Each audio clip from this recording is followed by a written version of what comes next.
Hello everybody, this is Patrick Butler. Now in one of my videos I talked about the condition of my NES.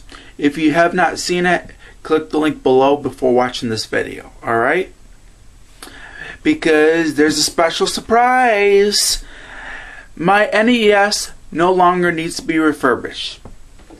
Look at that. It is good as new. Yep. I replaced everything that is in here that needed to be replaced, and I also got the screws for this NES. Why? Because guess what? I'm going to have to refurbish another NES because this also works, and I use the parts for this baby. Alright? But what I'm going to do for this video is we're going to look inside the NES today on the video game Chronicles.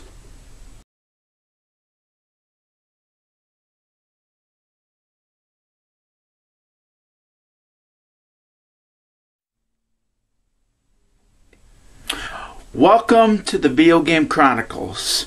It is a new series that I've started, which has everything to do about video games and systems and everything that is based off video games. That is right. This will be a special series for video games, video game systems, and anything that is based off video games. Now, I'm thinking about putting this on another channel. I might do it soon, but I don't know when. Alright? Like I said, we are going to show you what's inside an NES for sure. If you have not seen what is inside the NES, check this out because you're going to learn what is inside this NES for sure. Alright? We're going to open this baby up and you're going to see inside. Enjoy, everybody. Now we're going to show you what's inside an NES. We're going to take this top cover off. That way you can see what's inside an NES for sure.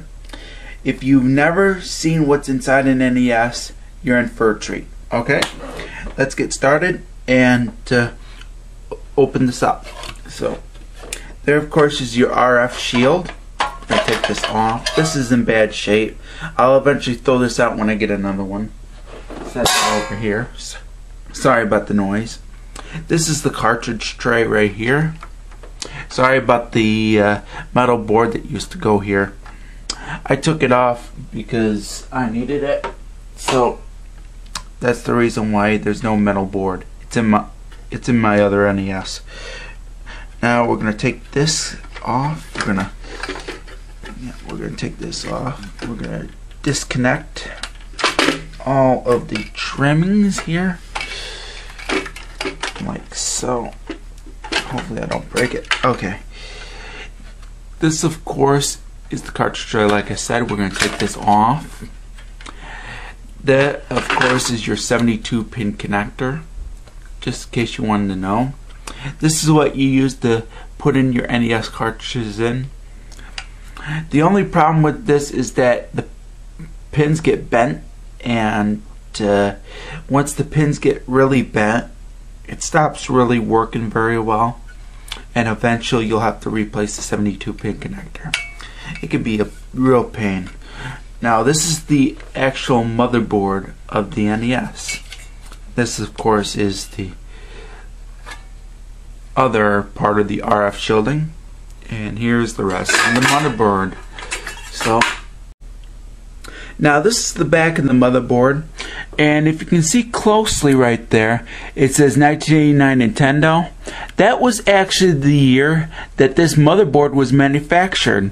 So this is a 22-year-old motherboard, where the other Nintendo that I have was a 24-year-old motherboard, since it was manufactured in 1987. So that tells you.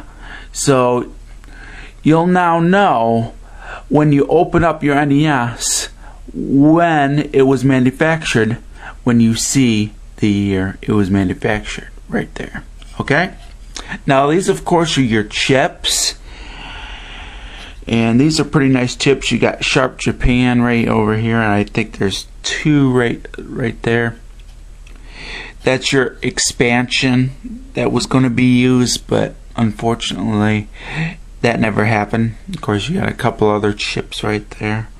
I don't know what these chips are, so I apologize for that. I do know what this chip is, and of course I disabled it. It's of course the lockout chip, and if you can see closely here, hold on a minute, the pin was disabled. That's how you disabled the lockout chip. You track down the fourth pin. Sorry about that. You track down the fourth pin and you disable it right there. And of course you can see that there's no pin right there. That's also a problem with the NES because it causes the blinking flashing red light. And if you don't want the blinking flashing red light and you want to play your NES games from maybe England or something like that, disable that chip. Alright, just wanted to tell you that right now. And this is pretty much the back of the motherboard in a nutshell. So pretty cool, huh? So that's the motherboard right there. And of course you can see inside there's a couple of parts. You got your power and your reset button along with your LED light, and that's pretty nice to have. And of course you got your controller ports 1 and 2 right there. This is for controller port 2, this is controller port 1, and of course you got your power right here. And of course this is your power, and it's, just in case you wanted to see the rest of the cartridge tray, here you go. It's nothing really to write home about, so that tells you. Well, that's pretty much the back of the NES in a nutshell. Hopefully I'll get this refurbished.